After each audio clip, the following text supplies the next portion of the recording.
At a hearing at the Magistrates' Court, an RGP Special Branch officer said that following inquiries and liaison with international agencies, the two men have now been identified as Algerian nationals. To date, officers of the RGP have identified 4 of the 6 men in the original group, all of them Algerian.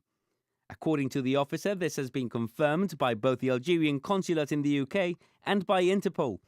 Biometric data submitted to the International Police Organization has also highlighted that 2 of the identified men in the group have criminal markers, although no further details have been publicly disclosed.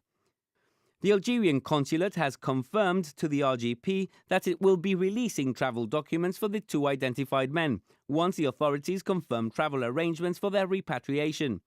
The RGP is yet awaiting confirmation from the consulate on the release of travel documents for the other 2 men who've already been identified. For his part, Patrick Canessa, representing the undocumented men, argued for their release while the court waits for the remaining 2 to be identified.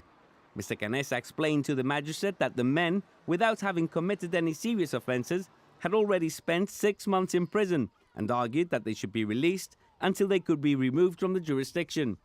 Stipendiary Magistrate Charles Pito denied the request for the men's release and reaffirmed the detention and removal order, stating that while the process to identify the men has been a long one and previously looked like an infinite process, things were now starting to move.